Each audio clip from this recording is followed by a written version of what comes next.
नमस्कार साथियों, तो कैसे हो आप सभी का फिर से स्वागत है एक नए वीडियो में। इस वीडियो में आज हम पढ़ने वाले हैं क्लास 10th के फिजिक्स का चैप्टर 1, जिसका नाम है प्रकाश का परावर्तन। प्रकाश के परावर्तन का ये दूसरा वीडियो है। इसका पहला वीडियो आप सभी के लिए बना चुका हूँ। अगर नहीं देखे हो तो जल्दी से उसे देख लें, और हमारे चैनल को सब्सक्राइब नहीं किए हैं तो जल्दी से सब्सक्राइब करें, शेयर करें और लाइक जरूर करें। पहले वीडियो में हम आप सभी के लिए पढ़ा चुके हैं प्रकाश क्या है, प्रकाश स्रोत, प्रदीप्त, अप्रदीप्त वस्तुएं, प्रकीर्णन, इन सभी के बारे में हम बता चुके हैं। इस वीडियो में आज हम पढ़ेंगे प्रकाश की किरण, किरण पुंज के प्रकार, पारदर्शी, अपारदर्शी इत्यादि जो प्रकार की वस्तु होती है उन सभी के बारे में आज इस वीडियो में आज हम पढ़ने जा रहे हैं। चलिए शुरू करते हैं, और जल्दी से हमारे चैनल को सब्सक्राइब कर लें। और सबसे पहले हम बात करेंगे प्रकाश की किरण। इस वीडियो का पहला हेडिंग है प्रकाश की किरण। प्रकाश की किरण क्या है आपने आसपास आपको बता चुके हैं प्रकीर्णन इसके पिछले वीडियो में, इसलिए बोल रहे हैं अगर नहीं देखे हो तो उसको जरूर देख लेना इस वीडियो में कि प्रकाश की किरण। एक चीज देखिए, किरण, प्रकाश की किरण लिखा हुआ परिभाषा कि एक सरल रेखा में चलने वाली किरण को, ध्यान दीजिएगा, बहुत ही अच्छा पॉइंट है कि एक सरल रेखा में, इसके पीछे बता चुके हैं कि सरल रेखा क्या होती है। तो एक सरल रेखा में चलने वाली किरण को प्रकाश की किरण कहते हैं। एक सरल रेखा में चलने वाली किरण को प्रकाश की किरण कहते हैं। ध्यान देना है कि किस पे, तो एक सरल रेखा में। सरल रेखा का मतलब होता है एक सीधी रेखा में, यानी जितना भी हम किरण खींच दें एक सीधी रेखा में होना चाहिए, ना कि इस तरह से, ठीक है। और वही कह रहा है कि एक सीधी रेखा में चलने वाली किरण को प्रकाश का किरण कहते हैं। एक रेखा की बात की जा रही है। ध्यान देना है कि कितनी रेखा की, सिर्फ एक रेखा की बात इसमें कहा जा रहा है। प्रकाश की किरण को सिर्फ एक रेखा की बात किया जा रहा है। जितने भी सूर्य से प्रकाश या बल्ब से जो प्रकाश निकलता है उन सभी प्रकाश के बारे में नहीं, सिर्फ एक रेखा, यानी एक सरल रेखा में चलने वाले प्रकाश की किरण को ही प्रकाश की किरण कहते हैं। आए समझ में, परिभाषा वहां पे है, आप आसानी से उसको नोट करते जाइए, ठीक है, कि एक सरल रेखा में चलने वाली किरण को प्रकाश की किरण कहते हैं। अब बताइए कि सूर्य से जो प्रकाश निकलता है, एक प्रकाश तो नहीं निकलता है, एक ही प्रकाश सीधे तो नहीं जाता है, उसमें करोड़ों अरबों की संख्या में प्रकाश की किरणें निकलती है, उसका भी कुछ नाम होगा। जब प्रकाश किरण बहुत सारी भारी संख्या में निकलती है उसमें से किरण, तो उस किरण को कुछ तो नाम दिया गया होगा, क्योंकि एक किरण को प्रकाश की किरण कहते हैं। अब इस तरह से अनेक प्रकार की किरण हो जाए, बहुत ज़्यादा मात्रा में चला जाए तो कुछ ना कुछ उसका तो नाम होगा, तो उसका नाम है किरण पुंज। क्या नाम है? किरण पुंज। पुंज होता है मतलब समूह, पुंज मतलब होता है समूह, यानी बहुत ज्यादा चीजों का झुंडों को समूह कहते हैं, उसी को किरण पुंज कहते हैं, ठीक है। तो परिभाषा वहां पर दिखाई दे रहा होगा आप सभी का कि किरण पुंज किसे कहते हैं, यानी किरण पुंज क्या है। तो प्रकाश की किरणों के समूह को किरण पुंज कहते हैं। प्रकाश के किरणों के समूह को, अभी बताएं कि पुंज मतलब होता है समूह, यानी एक साथ बहुत ज्यादा मात्रा में प्रकाश जाना, बहुत ज्यादा किरण जाना पुंज कहलाता है। तो प्रकाश की किरणों के समूह को किरण पुंज कहते हैं। अभी जितने भी वस्तु हमको दिखाई दे रहा है आसपास, दूर दराज जो भी हो, वो किसके कारण दिखाई दे रहा है? क्या एक प्रकाश की किरण के कारण दिखाई दे रहा है? नहीं, उस समूह, प्रकाश की किरणों के समूह, यानी बहुत ज्यादा प्रकाश की किरणों के समूह उस वस्तु पर जाके एक साथ पड़ता है, टकराता है, तो उस वस्तु को हम देख पाते हैं। एक प्रकाश की किरण से नहीं देख पाएंगे, ठीक है। यानी किरणों के पुंज, यानी किरणों के समूह जाकर उस वस्तु पर पड़ेगा, तब वो वस्तु आसानी से हम देख पाएंगे, अन्यथा उस वस्तु को साफ नहीं देख पाएंगे। तो क्या है? प्रकाश के किरणों के समूह को किरण पुंज कहते हैं। अब किरणों का समूह जैसे देख सकते हैं कि यहाँ पे बहुत ज्यादा अगर सूर्य का प्रकाश चल रहा है तो इसमें से किरण तो निकलेगा, अब बहुत ज्यादा मात्रा में किरण जाएगा, एक साथ जा रहा है, ये सभी प्रकाश की किरण है, 1 2 3 4 5 ऐसे कई प्रकार, बहुत ज्यादा मात्रा संख्या है, ये सभी जब जा रहा है तो समूह के साथ जा रहा है, तो ये क्या हो जाएगा? किरण पुंज कहलाएगा। अब किरण पुंज ये नहीं समझना है किरण पुंज, अब किरण पुंज 3 प्रकार की होती है। किरण पुंज 3 प्रकार की होती है, कौन कौन सी? तो देख लीजिए। किरण पुंज का पहला प्रकार है अपसारी किरण पुंज। अपसारी किरण पुंज, दूसरा है समांतर किरण पुंज और तीसरा है अभिसारी किरण पुंज। अब ये सभी क्या है, एक एक करके समझना है और ध्यान से समझना है। अगर आप लोग ध्यान से पढ़िएगा, करीब मेहनत से पढ़िएगा तो बहुत अच्छे नंबर ला सकते हो। अभी से बहुत समय है, अगर कुछ नहीं पढ़े हो तो अभी से भी बहुत समय है, अभी से पढ़कर बहुत कुछ कर सकते हो। ठीक है, तो ध्यान से पढ़िए और देखिए। अपसारी किरण पुंज क्या है? ऐसा किरण पुंज, ऐसा किरण पुंज जिसमें प्रकाश की सभी किरणें आगे की तरफ फैलती चली जाए। कहाँ? तो आगे की तरफ फैलती चली जाए, उसे अपसारी किरण पुंज कहते हैं। जिसे देखिए समझने के लिए, यहाँ से कोई प्रकाश निकल रहा है, ठीक है, यहाँ से कोई प्रकाश उत्सर्जित हो रहा है, निकल रहा है, तो ये कह रहा है कि ये इसी किरण पुंज जिसकी प्रकाश की सभी किरणें आगे की तरफ फैलती चली जाए, आगे की तरफ फैलती चली जाए। इस तरह से देख सकते हैं, सभी किरण आगे की तरफ फैलती जा रही है, एक बिंदु स्रोत से निकलकर आगे की तरफ बढ़ते जा रही है। इस प्रकार की किरण को क्या कहेंगे?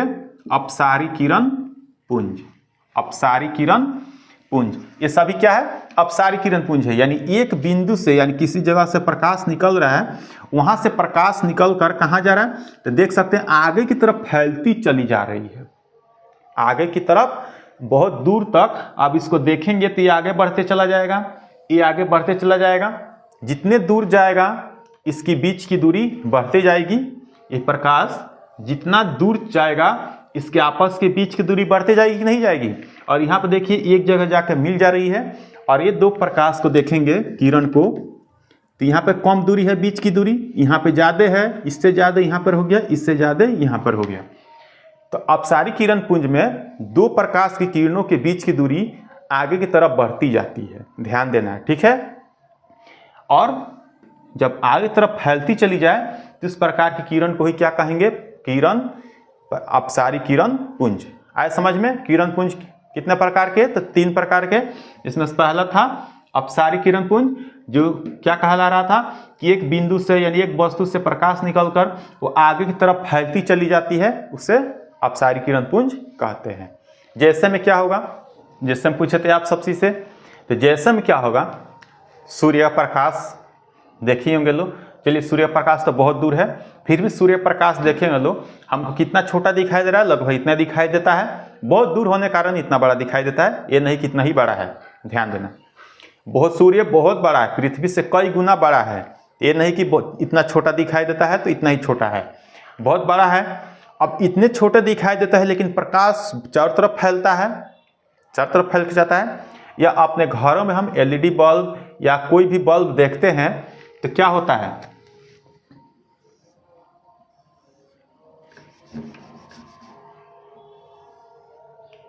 जैसे मान लीजिए बल्ब है, अब यहां से प्रकाश निकलता है इतना दूर से, तो चारों तरफ फैल के जाता है कि नहीं जाता है? जाता है ना। इन प्रकाश निकलते ही इधर जाता है, इधर जा रहा है, इधर जा रहा है, इस तरह से प्रकाश चारों तरफ फैल कर जाता है।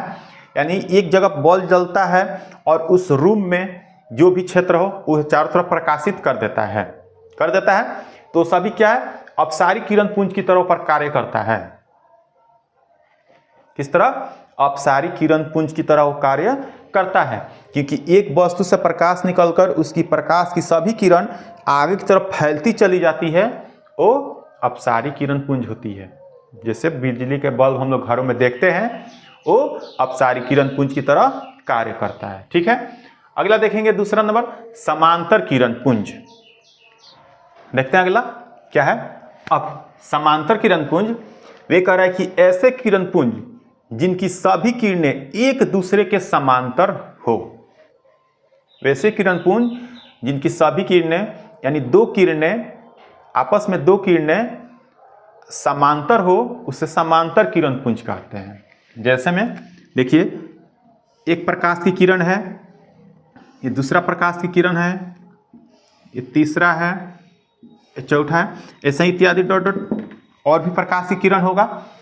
तो एक दूसरे के, यानी पहला, दूसरा, तीसरा, चौथा, ये पहला है, ये 2 नंबर, 3 नंबर, 4 नंबर और भी इत्यादि होगा, ठीक है। तो पहला किरण दूसरे किरण के क्या होगा? समांतर होगा। और समांतर आप लोग समझते होंगे लोग क्या होता है। समांतर होता है कि एक ही बीच की दूरी, जो यहाँ पे बीच की दूरी होगी वही दूरी यहाँ पर होगा। इसको और हम आगे तक बढ़ाते चले जाएं तो भी बीच की दूरी कम बेस नहीं होगा, ज़्यादा कम नहीं होगा। जितना यहाँ पर था, जितना यहाँ पर है, उतना ही आगे बढ़ते चला जाएगा। यानी उसकी बीच की दूरी एक बराबर हो, उसको क्या कहते हैं? समांतर कहते हैं। यहाँ आप देख सकते हैं जो प्रकाश की किरण इस तरह से जा रही है, ये सभी क्या है? पहला दूसरा जो प्रकाश है वो आपस में समांतर है क्योंकि इसकी बीच की दूरी बराबर है। उसे दूसरा तीसरा भी देखेंगे तो इसके भी बीच की दूरी लगभग क्या? इसकी बीच की दूरी सभी बराबर होगी। तीसरा चौथा में देखेंगे तो इसकी भी बीच की दूरी बराबर होगी। यानी दो प्रकाश की किरणों की बीच की दूरी बराबर हो और उसी प्रकार के सभी किरणें आपस में समांतर हो तो क्या कहलाएगी? समांतर किरण पुंज कहलाएगी।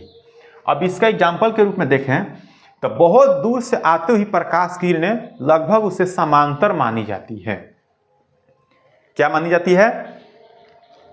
तो लगभग बहुत दूर से आती हुई, दूर से मतलब बहुत दूर से आती हुई प्रकाश की किरणें उसे समांतर मानी जाती है। जैसे मैं क्या बताएं? सूर्य का प्रकाश। इसके पहले वाले में सूर्य प्रकाश बताए थे, इसलिए कि वहां से एक वस्तु से एक ही तो प्रकाश निकलता है लेकिन चारों तरफ पूरे पृथ्वी पर फैला देता है ना, तो एक अपसारी किरण पुंज के रूप में समझाए थे। लेकिन सबसे अच्छा इसका एग्जाम्पल होगा बल्ब। लेकिन यहाँ पर कह रहा है कि समांतर किरण पुंज यानी बहुत दूर से जब प्रकाश की किरण आती है तो उसे लगभग समांतर माना जाता है। ध्यान देना है। सूर्य प्रकाश अगर यहाँ पर है तो लगभग जितने भी प्रकाश यहाँ से निकलेगा वो सभी क्या होगा? एक समांतर किरण पुंज के रूप में माना जाता है। निकलेगा अलग, लेकिन बहुत दूर जाते जाते वो किस रूप में चला जाता है? तो समांतर का रूप पकड़ लेता है, समांतर किरण पुंज बन जाता है। तो ध्यान देना है, बहुत दूर से आती हुई प्रकाश की किरणों को क्या मानेंगे? समांतर किरण पुंज कहेंगे। और समांतर किरण पुंज में सभी प्रकाश की किरणों क्या होती है कि बीच की दूरी सभी की बीच की दूरी बराबर होती है, इसलिए उसे समांतर किरण पुंज कहते हैं। तीसरा है अब अभिसारी किरण पुंज। तीसरा अभिसारी किरण पुंज वैसे किरण पुंज जिनकी सभी किरणें, ध्यान दीजिएगा, वैसा किरण पुंज जिनकी सभी किरणें किसी एक बिंदु पर मिलती है या मिलती हुई प्रतीत होती है, उसे अभिसारी किरण पुंज कहते हैं।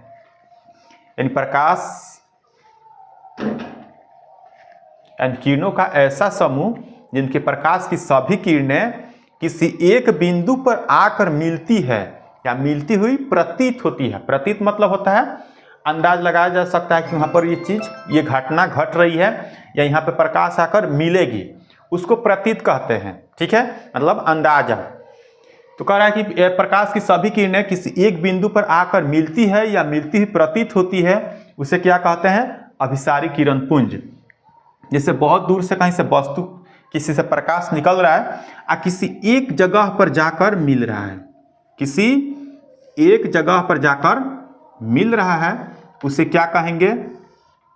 अभिसारी किरण पुंज कहते हैं। ठीक है, देख सकते हैं कि प्रकाश तो आ रही है और किसी एक बिंदु पर जाकर यहाँ पर सभी प्रकाश की किरणें आपस में मिल जा रही है। अब इस प्रकार की किरणों के समूह को ही क्या कहेंगे? अभिसारी किरण पुंज कहते हैं। और यहाँ पर ध्यान देना है कि इन सभी प्रकाश की किरणों के बीच की दूरी आगे की तरफ घटती जाती है, क्योंकि यहाँ पर देखिएगा इनके बीच की दूरी बहुत ज़्यादा है। यहाँ पर आते आते कम हो गया है और यहाँ पे आके कम हो गया है और यहाँ पे जाके पूरी तरह से शून्य हो गया है। यानी अभिसारी किरण पुंज में प्रकाश की किरणों के बीच की दूरी घटती जाती है, अपसारी किरण पुंज में प्रकाश की किरणों के बीच की दूरी बढ़ती जाती है, और समांतर किरण पुंज में न घटती है ना बढ़ती है, जैसा पहले था वैसा ही आगे तरफ बढ़ते जाता है। ठीक है, तो हो गया अब अभिसारी किरण पुंज। अब अभिसारी किरण पुंज कुछ ऐसे स्थितियों में उत्पन्न होती है जो जल्दी देखने को नहीं मिलता है सामान्य रूप से। अब आप लोगों को देखना होगा तो कैसे देख सकते हैं कि दर्पण को लेकर ऐसे स्थिति में उसको सजा दिया जाए, ऐसे स्थिति में सजा दिया जाए कि प्रकाश अगर इस पे पड़े तो परावर्तन करके एक जगह पे जाए, प्रकाश अगर इस पर पड़े तो परावर्तन करके एक जगह पर जाए, प्रकाश अगर इस पे पड़े तो परावर्तन करके एक जगह पर जाए। तो देख सकता है ये प्रकाश यहाँ पे आया हुआ है, इसका प्रकाश परावर्तन यहाँ पर किया है, यहाँ पर किया है, यानी ये 3 किरण यहाँ पर से आया कर देख रहे हैं कि यहाँ पे जाकर मिल रहा है ना यहाँ पर। तो इस प्रकार की किरण को जब भेजा जाता है तो एक बिंदु पर जाकर मिलती है और कुछ ना कुछ उसमें से प्रकाश उत्पन्न होता है, कोई घटना घटती है। इसी प्रकार की क्रिया को क्या कहेंगे? अभिसारी किरण पुंज, जिसमें सभी प्रकाश एक बिंदु पर जाकर मिलती हो। ठीक है, आया समझ में? अगर आ गया हो समझ में तो चैनल को सब्सक्राइब नहीं किया तो जल्दी से सब्सक्राइब भी कर दें। और बढ़ते हैं अगले पॉइंट्स पर। क्या है अगले पॉइंट्स के बारे में पढ़ेंगे, और ध्यान दो, लिख के रख लो, ये 3 पॉइंट पढ़ने जा रहे हैं। इस 3 पॉइंट में से आपके ऑब्जेक्टिव में 99% चांस होता है कि एग्जाम में पूछा जा सकता है। ठीक है, क्या है? तो पारदर्शी पदार्थ, पारभासी पदार्थ, अपारदर्शी पदार्थ, इन तीनों में से ऑब्जेक्टिव में जरूर पूछा जाता है कि इनमें से कौन सी वस्तु पारदर्शी है या निम्नलिखित में से पारदर्शी पदार्थ का उदाहरण है, ऐसे पूछा जाता है। तो ये तीनों पॉइंट्स को बहुत अच्छे से नोट्स कर लें और बहुत ही आसान है, आपको समझ में आ भी जाएगा। ठीक है, तो देखिए पारदर्शी पदार्थ क्या है। पहला पॉइंट, नाम से ही मालूम चल रहा है पारदर्शी। दर्शी मतलब होता है देखना, और पार मतलब होता है दूसरे साइड की वस्तुओं को देख लेना। ठीक है, तो पारदर्शी, जैसे आप हमको देख रहे हैं, सामने सामने तो नहीं देख रहे हैं, लेकिन किसी ना किसी माध्यम से हम बहुत दूर हैं और आप हमको देख रहे हैं, ये अलग पॉइंट है। लेकिन कह रहा है कि पारदर्शी यानी सामने किसी वस्तु को रख दिया जाए, फिर भी हम उसके दूसरे साइड की वस्तु को देख लें, आर पार देख सकें, उसी को पारदर्शी कहते हैं। आज समझ में? चलिए इसको परिभाषा देखते हैं क्या है।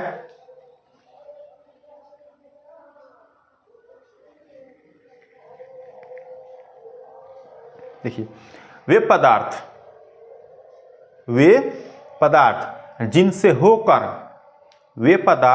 जिनसे होकर प्रकाश आसानी से पार कर जाए, वे पदार्थ जिनसे होकर प्रकाश आसानी से पार कर जाए, उसे पारदर्शी पदार्थ कहते हैं। लेकिन आपके मन में एक सवाल उठ रहा होगा कि सर आपने कहा कि हम आगे की वस्तुओं को यानी दूसरे साइड की वस्तुओं को देख सकते हैं, तो इसमें प्रकाश की किरण की बात कहा जा रहा है और हम कहें दूसरे साइड की वस्तुओं को देख सकते हैं। तो देखो कि दूसरी साइड की वस्तु को हम देख कब पाएंगे? हम जब यहाँ पर देख रहे हैं, ठीक है, यहाँ पे कोई दूसरी साइड की एक पदार्थ है पारदर्शी और हमारी आंख यहाँ पर है, ठीक है, और कोई वस्तु यहाँ पर रखा हुआ है, प्रकाश इधर से जा रही है, हमारी आंख भी यहीं पर है, यानी हम यहाँ पर से देख रहे हैं किसी वस्तु को। जब ये प्रकाश इस वस्तु को पार करके यहाँ पे जाकर टकरा जाएगी तो फिर ये परावर्तन करके आंखों तक भी तो आ सकती है ना।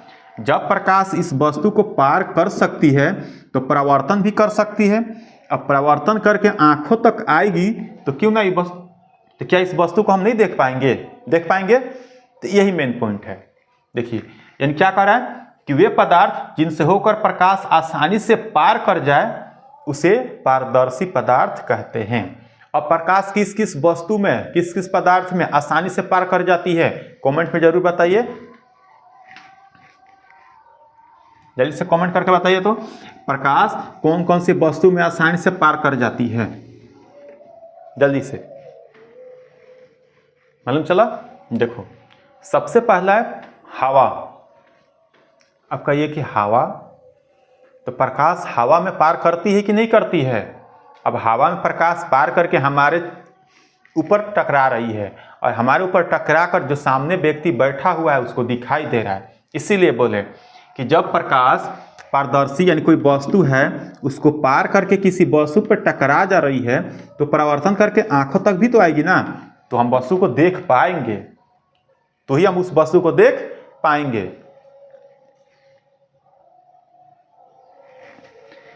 तो क्या हो गया?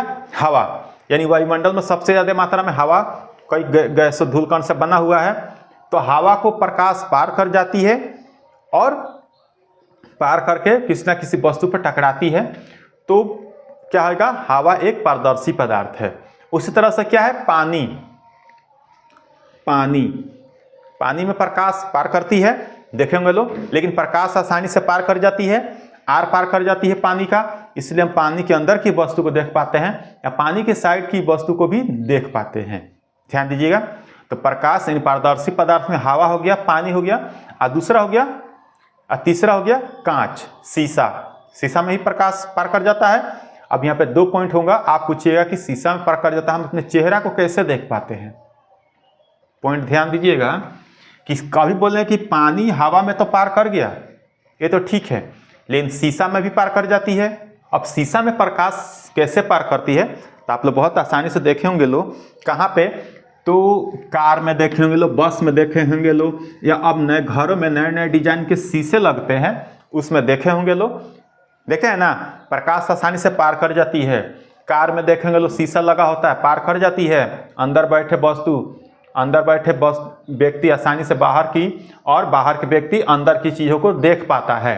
अब कहिए कि यहाँ पर शीशा जो हम चेहरा देखते हैं, उसमें क्यों नहीं बाहर की वस्तु दिखाई पाती, उसमें प्रकाश क्यों नहीं पार कर जाता है? क्योंकि कुछ शीशों में क्या होता है, अंदर से कलई कर दिया जाता है, रंग दिया जाता है। इसके बारे में हम आगे पढ़ेंगे। तो जब प्रकाश आएगा इस पे पारदर्शी, ये जो प्रकाश आएगा इधर अपारदर्शी पदार्थ से, पीछे अपारदर्शी वस्तु पदार्थ से उसको कलई कर दिया जाता है, रंग दिया जाता है, जिससे प्रकाश आकर यहीं पे रुक जाती है, यानी इसको पार नहीं कर पाती है। ठीक है, वो यहीं से परावर्तन कर जाती है। अगर ये पार कर जाएगी तो फिर यहाँ पे हम अपने चेहरा को देख पाएंगे? नहीं देख पाएंगे। तो अगर इस कलई को आप घिस कर ख़त्म कर दें तो प्रकाश आसानी से पार कर जाएगा, फिर यहाँ पे जाकर देखिएगा अपने चेहरे को तो नहीं दिखाई देगा। है समझ में? तो पारदर्शी पदार्थ वे होते हैं जिनसे प्रकाश आसानी से आर पार हो जाए और उधर की वस्तु इधर की वस्तु आसानी से उसमें दिखाई दे, वो क्या कहेंगे? पारदर्शी पदार्थ कहेंगे। जैसे में क्या था, हवा, कांच, पानी। आगे समझ में? इत्यादि और भी हो सकता है। चलिए आगे बढ़ते हैं। दूसरा क्या है, तो पारभासी, पारभासी और उसको कहते हैं अर्ध पारदर्शी। पारभासी को अर्ध पारदर्शी भी कहते हैं। अब देखिए, अभी पढ़े थे क्या चीज, पारदर्शी। पारदर्शी मतलब पार करके दूसरे साइड के, दर्शी मतलब दिखना। ठीक है, इसमें कह रहा है कि अर्ध पारदर्शी। अर्ध मतलब होता है आधा, पारदर्शी, पार मतलब पार कर जाना, यानी आधा पार करेगा। अर्ध पारदर्शी मतलब प्रकाश के कुछ हिस्से को आधा पार करेगा या उससे कम पार करेगा। जरूरी नहीं कि अर्ध पारदर्शी मतलब प्रकाश 100% जा रहा है तो कुछ वस्तु से टकरा कर इधर 50% हो जाए, आधा रुक जाए, आधा चला जाए, इसका ये मतलब नहीं हुआ। अर्ध पारदर्शी मतलब प्रकाश की कुछ किरण आगे तरफ जाएगा और बाकी इधर ही रुक जाएगा, तो पारभासी कहेंगे या अर्ध पारदर्शी कहेंगे। ठीक है, इसका परिभाषा क्या है, तो देखिए, वैसा पदार्थ जिनसे होकर प्रकाश के कुछ भाग को अपने से होकर जाने देता है उसे पारभासी या अर्ध पारदर्शी पदार्थ कहते हैं। ठीक है, यानी प्रकाश वैसा पदार्थ जो प्रकाश की किरण को, यानी किरणों के समूह को, जो भी मान लो, उसके कुछ भाग को ही अपने से होकर आगे की तरफ जाने देता है, उसे ही क्या कहेंगे, पारभासी या अर्ध पारदर्शी। जैसे यहाँ पे कोई वस्तु रख दिया गया हो, अब प्रकाश तो बहुत मात्रा में जा रही है लेकिन यहाँ पे चला जाए बहुत कम मात्रा में। ठीक है, प्रकाश की किरण जो जा रही है, मान लीजिए कि बहुत सारे हम प्रकाश की किरण बना रहे, लेकिन इधर डॉट डॉट के रूप में दिखाई दे रहा है, क्योंकि प्रकाश मूल रूप से जितना आ रहा था उतना नहीं गया। प्रकाश की कुछ किरण को, यानी कुछ हिस्से को ही अपने से होकर आगे की तरफ जाने दिया, बाकी सभी प्रकाश की कुछ लगभग आधे से अधिक हिस्से को अपने ओर रोक दिया, अपने के आगे रोक दिया। उसे क्या कहेंगे, पारभासी या अर्ध पारदर्शी। जल्दी से इसका एग्जाम्पल बताइए लोग कि वैसे क्या ऐसा वस्तु है, ऐसा क्या पदार्थ है जिसमें प्रकाश के कुछ हिस्से जाते हैं, बाकी सब अवशोषित होकर अंदर ही, यानी बाहर ही या पहले साइड ही रुक जाता है। जल्दी से एग्जाम्पल बताइए लो तो कमेंट करके। इसका अगर एग्जाम्पल बहुत ज़्यादा हो जाएगा, जैसे में क्या होगा, कुहासा। कुहासा देखे होंगे लोग, कुहासा, कुहासा में प्रकाश का कुछ हिस्सा जाता है, कुछ हिस्सा नहीं जाता है। धुआं देखे होंगे लोग, धुआं हो जाएगा, प्रकाश किरण को रोक देता है, कुछ हिस्से को ही जाने देता है। इसीलिए देखिए लोग, धुआं से जब धुआं जब चलता है ऊपर की तरफ तो उसकी परछाई भी बनती है। कुहासा ज़्यादा होता है, अगर सूर्य के किरण के सामने अगर कुहासा ज़्यादा बन जाए तो नीचे जो हम यहाँ पर दिखाई देंगे वहाँ पर धूप बहुत कम आएगा या लगभग नहीं आएगा, मौसम ठंडा हो जाता है।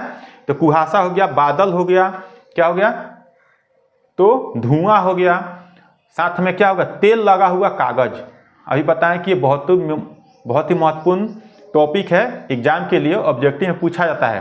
तेल लगा हुआ कागज, अगर सामान्य कागज पर से देखिएगा तो प्रकाश को पूरी तरह से रोक देगा, अगर उस पर तेल लगा दिया जाए तो प्रकाश के कुछ हिस्से को उसमें से जाने के लिए परमिशन मिल जाता है, यानी प्रकाश के कुछ हिस्से उसमें से पार कर जाएगी।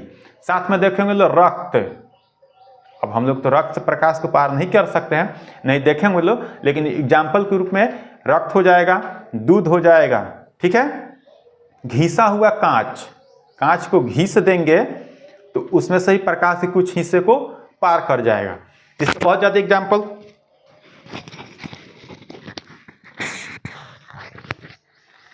इसका बहुत ज़्यादा एग्जाम्पल हो सकता है। जितने एग्जाम्पल है आप लोग को याद कर लीजिएगा लोग, बहुत ही आसान है। क्या है तो रक्त हो जाएगा, दूध हो जाएगा, घिसा हुआ कांच हो जाएगा, कुहासा हो जाएगा, धुआं हो जाएगा, बादल हो जाएगा, ये सभी क्या हो जाएगा अर्ध पारदर्शी पदार्थ हो जाएंगे, ठीक है। अगला बढ़ेंगे 3 नंबर, क्या है तो अपारदर्शी। अपारदर्शी, पहला क्या था पारदर्शी, पारदर्शी में अ लगा दिए मतलब अपारदर्शी, यानी अपने से प्रकाश की 1% या 0.1% यानी लगभग किसी भी प्रकार से प्रकाश के कुछ हिस्से को भी अपने से जाने ना दे, उसी क्या कहेंगे अपारदर्शी, ठीक है। तो इसका परिभाषा देखते हैं क्या है।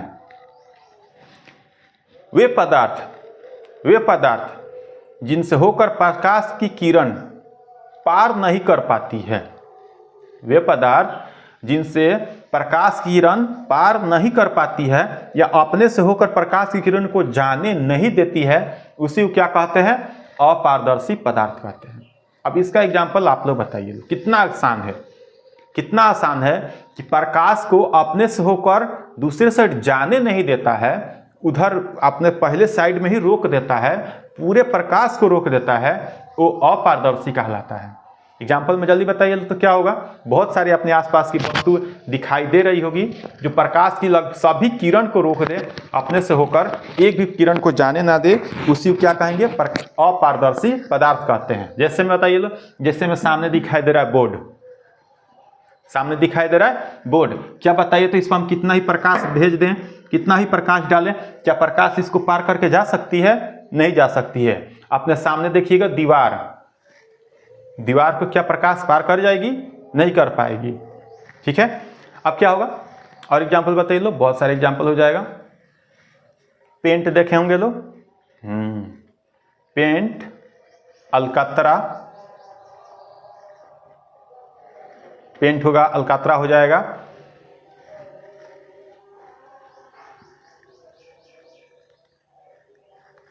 ठीक है। ऐसे बहुत सारे एग्जाम्पल हैं जिनसे प्रकाश होकर नहीं जा सकते, जैसे लकड़ी भी बोल सकते हैं, पत्थर बोल सकते हैं, लकड़ी, पत्थर, पेंट, अलकतरा और धातु की मोटी चादर इत्यादि जो हो जाएंगे सभी क्या अपारदर्शी पदार्थ है। अभी इसके पहले आपको बताए थे कि पारदर्शी में कि शीशा जो होती है पारदर्शी होती है, शीशा जो होती है वो पारदर्शी होती है। प्रकाश इस तरफ भेजिए, इधर आसानी से निकल जाएगा। प्रकाश की किरण यहाँ से गया, यहाँ बाहर निकल गया, चाहे जितने भी प्रकाश की किरण को भेज लें या किरणों के समूह को भेज दें, ठीक है। तो प्रकाश की किरण समूह भेज दें और ये पदार्थ कैसा है तो पारदर्शी है। अब पारदर्शी है तो इसमें से आसानी से प्रकाश की सभी किरण तो पार कर गया, प्रकाश की सभी किरण पार कर गया। लेकिन जैसे ही इसके पीछे हम पेंट कर दें, कलई कर दें, ये सभी प्रकाश किरण यहीं के यहीं रुक जाएगा, यहीं के यहीं रुक जाएगा। यानी ये या तो कहीं से अब परावर्तन करके वापस उसी दिशा में लौट जाएगा, परावर्तन करके उसी दिशा में लौट जाएगा, लेकिन दूसरे साइड नहीं जाएगा। क्यों नहीं जाएगा? क्योंकि उसके पीछे पेंट कर दिया गया है। आप लोग चेहरा जो देखते हैं लोग सुबह सुबह मेकअप के लिए, तो उस पर देखिएगा लोग शीशे को निकाल कर उसके पीछे रंगा रहता है, कलई किया गया होता है, तो अभी उसमें वस्तु से प्रकाश किरण उसको पार नहीं कर पाती है और अपने चेहरे को बहुत अच्छा से देखते हैं। ठीक है, तो क्या होता है? पारदर्शी। लेकिन जैसे ही इसको कलई कर दिए, रंग दिए, तो बन जाएगा अपारदर्शी। और उसको घिस दिए, शीशा को घिस दिए, तो क्या बन जाएगा? अर्धपारदर्शी। तो आपको पहले ही बता चुके हैं कि ये पॉइंट्स बहुत ही महत्वपूर्ण है ऑब्जेक्टिव के लिए, तो ध्यान दीजिएगा। बहुत ही आसान भी था और अच्छा भी है, आप लोग समझ में आ गया होगा। इस वीडियो में मात्र आज इतना ही। अगले वीडियो में आपसे फिर मिलेंगे। अगले वीडियो में सीधे पढ़ेंगे प्रकाश के परावर्तन नियम और उसके महत्वपूर्ण बिंदु। ठीक है, तो कहीं नहीं जाना है। चैनल को सब्सक्राइब नहीं किया तो सब्सक्राइब कर लें और अपने दोस्तों के पास भी शेयर जरूर करें। जय हिंद।